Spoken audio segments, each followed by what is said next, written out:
Sa video na to, pupuntahan natin ang tatlo sa napakaraming destinasyon dito sa Puerto Princesa para makaiwas tayo sa sobrang init ng panahon. Yan, kaligo na rin.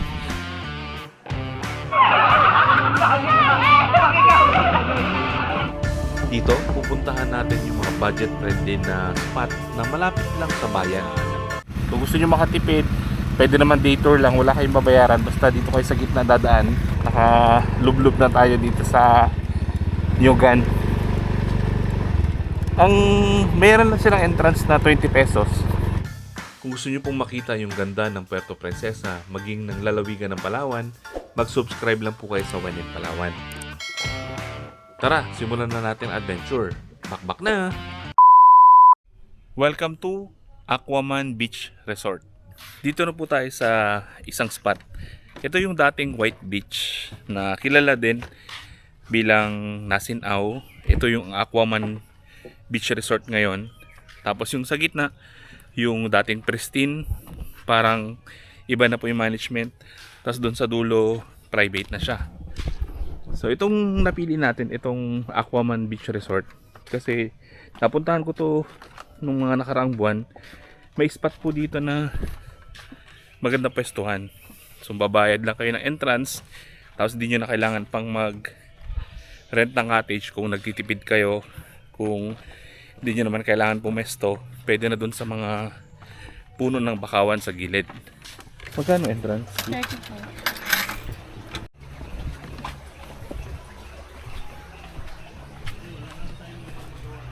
Low tide na. Low tide na pala ngayon. Kung pupunta kayo dito, maganda po i-check nyo yung i-check nyo yung tides. Sa panahon ngayon, lunch time, 12 o'clock yung high tide. Doon maganda maligo kasi abot yung tubig nga dito. So marami na po hindi pupunta dito dahil siguro akala nila hindi na nag-ooperate, akala nila madumi. Medyo iba lang yung kulay ng tubig dito banda sa mga cottage kasi inabot na siya ng bakawan. Pero dyan bandang gitna, malinaw pa rin. Tsaka dito sa mga bakawan. Yan, dyan lang kami madalas nagpo-pwesto sa mga bakawan kasi malinaw yung tubig. Wala masyadong putik. Kasi ito putik po yun yung mga kulay brown.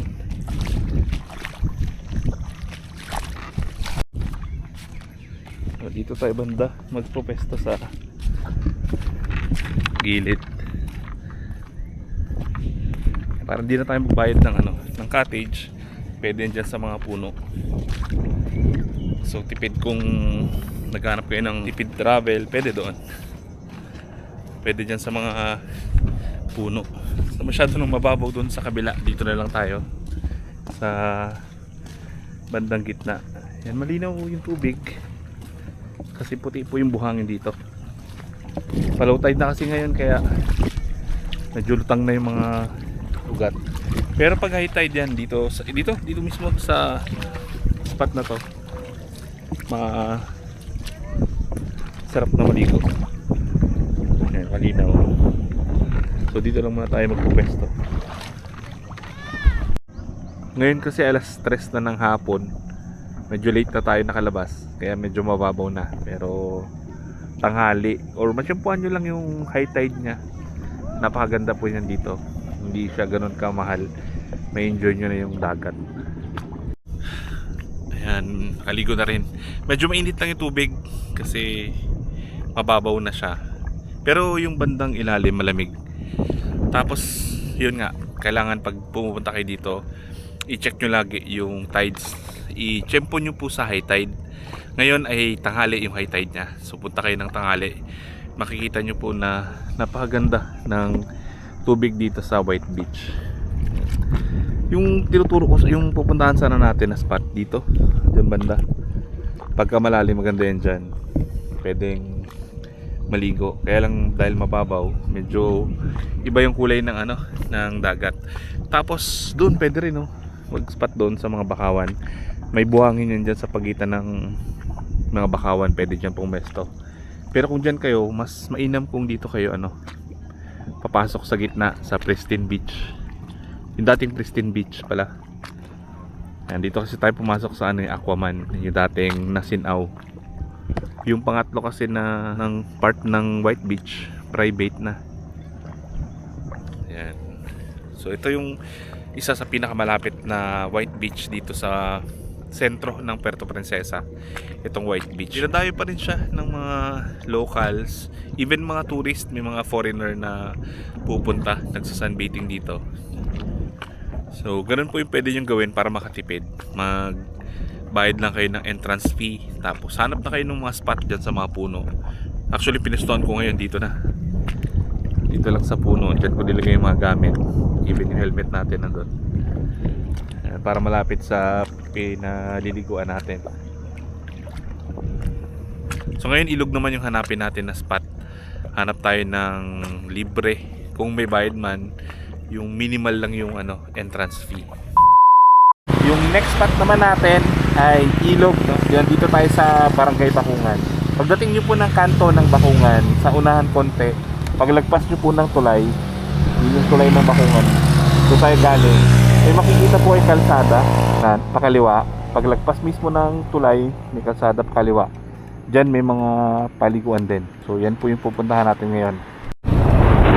Sementado naman po yung daan dito, magaling doon sa kanto. Ayan.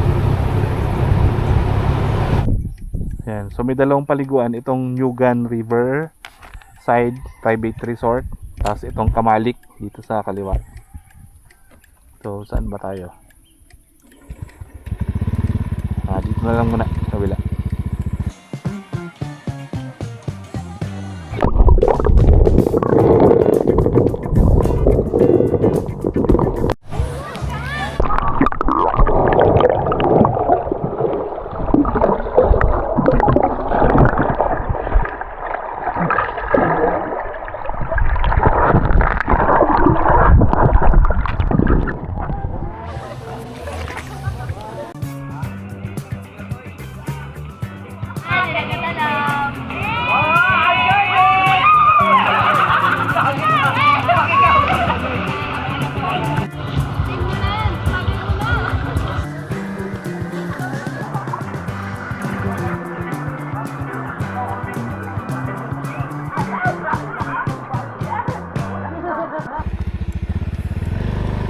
Ayan, naka-lublub na tayo dito sa Nyugan. Ang meron lang silang entrance na 20 pesos.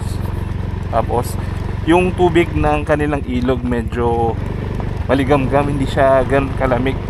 Dahil po kasi yung karamihan ng parte ng ilog dito naka-expose po sa init. Tsaka hindi siya talagang umaagos, no? Karamihan dito mga stagnant. Kaya medyo maligam-gam yung tubig. Pero okay na rin, maganda paliguan. Meron silang part na malalim. So ngayon punta naman tayo dun sa sunset sa Nagtabon. Doon libre din. Kung hindi naman tayo papasok sa cottage, pwede naman doon magpwesto at maligo sa dagat.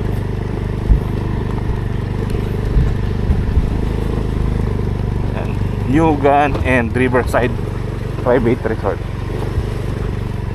Ayan. Sunod, itry naman natin dito sa Kamalik, yung sa right side banda, kung anong meron dun sa resort nila. Eto, magkatabi lang sila actually. Eto, yung Kamalik. Napuntahan na to ni Mang Mags eh. Yan. Sunod, pasyalan natin. Pero habulin natin yung sunset dun sa Nagtabon. So dito na tayo sa Nagtabon Beach. Yan. So dito libre kung hindi naman kayo gagamit ng mga upuan, lamesa, mga cottages sa mga resort, wala namang bayad. Pwesto lang kayo dito sa mga buhangin or dyan sa mga puno-puno or dun sa dulo. Sa may Tandol pwede naman magpwesto. Tapos makakaligo na kayo dito sa napakagandang beach ng Nagtabon. Yan. So dito lang tayo pupwesto sa may buhangin.